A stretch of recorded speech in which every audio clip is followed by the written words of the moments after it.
Not since 2009, when former Labor Health Minister Gordon Nuttall was jailed for corruption, has Queensland been dogged by such an integrity scandal as the one centred around Deputy Premier Jackie Trad and Premier Anastasia Palaszczuk's Chief of Staff. Jackie Trad's husband bought a $700,000 house, which she says she knew nothing about, in the suburb of Woolloongabba. The problem here is a $7 billion rail project planned for that suburb, and Ms Trad is the minister responsible for it.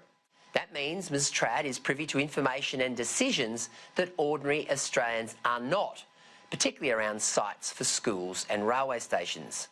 After not declaring the purchase within the required timeframe on her pecuniary interest register, Ms Trad compounded the error by personally ringing the state's Crime and Corruption Commission chair, Alan McSporran, on a Sunday to say she had referred herself to the CCC for investigation. She has since stuck by the claim she only knew about the house purchase when her husband texted her to say he'd bought it, raising cynicism among many. This is akin to insider trading, when you know that there is going to be money to be made because of decisions that you're going to make. If she can't work out her own finances, if she doesn't know what's in her own purse, how is she across the detail of Queensland's economy?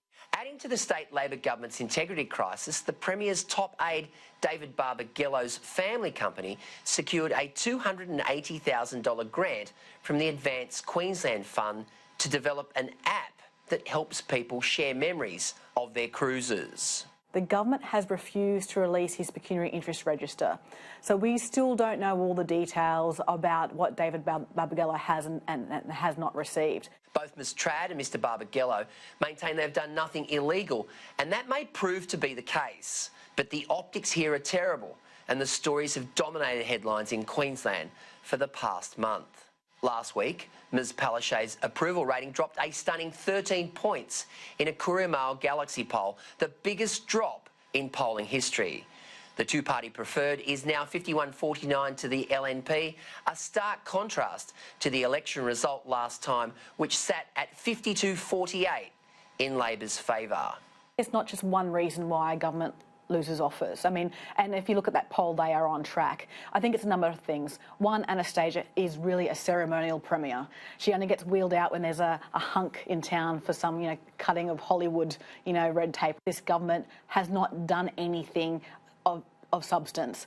Whatever the outcome of the corruption watchdog probes, this is a damaging time for Labor, with only 14 months to the next election. But some voters are already saying the damage is well and truly done.